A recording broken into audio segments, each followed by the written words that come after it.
I view the world as a probability distribution, and I think there's a 10 or 15% of something terribly awful because of the financial system.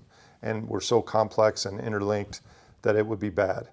And I think, yeah, things are not going to be as easy as we've had them the last 40 years over the next 40. But I think by and large, the next 20 years, we have plenty of resources. It's just figuring out how to get through that. Now, if we totally ignore the environment in that time, then what we're doing is saving our children and screwing our grandchildren, which is in our nature to do. So I think that is, you really ultimately have to ask, what lens are you viewing the problems with? Do you care about just this weekend? Do you care about the next 5 years? Do you care about the trillions of humans that could possibly live over the next 100,000 years? Every 100 years, 1 billion humans lives. So what is your objective? Evolutionarily, we shouldn't care about 1 trillion humans in the future because our wiring is such that wouldn't have been bred into us. But this is our moment. We have to use all the science that we have about ourselves and about the planet and navigate a path. And I don't think it's going to be easy. I think the people that are cornucopians are going to be very wrong, and I think probably the hardcore doomers are also going to be very wrong. That's my intuition, but I don't know. I'm very willing to say that I don't know. But I think you have to look at the first principles of how we got to this situation. And most decision makers are flanked by financially and economically trained people that are telling them the wrong things. So that's one of the reasons that I'm doing this, is to get out the core fundamental wrong assumptions in our economic system. Not that it's going to change at the 11th hour, but when there's kind of a tide that takes out the old institutions, the new ones will be built with some stronger foundation. This shale gas craze has bought us not 100 years, but maybe 5 before things get expensive. The gas is there, but it's costly. The Haynesville Shale 3 years ago, when I still invested in stocks, I no longer do, was the greatest shale play in the world, the Haynesville Shale. Now it's number 10 because they deplete so fast, they got to go to other things. And remember, for those that are young, shale gas is the source rock. There's nothing beyond that. So we're banking our future on the last thing.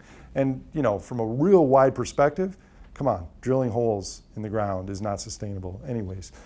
It was pretty clear what Obama said a couple weeks ago, that he believes climate change is real and climate is urgent, but he cares about the economy and he cares about jobs, and there's no one, including him, that's going to sign up for some climate policy without looking at the economy. And I think that is just the beginning of us hearing that argument, because the economy is still kind of treading water. It hasn't even gone south yet.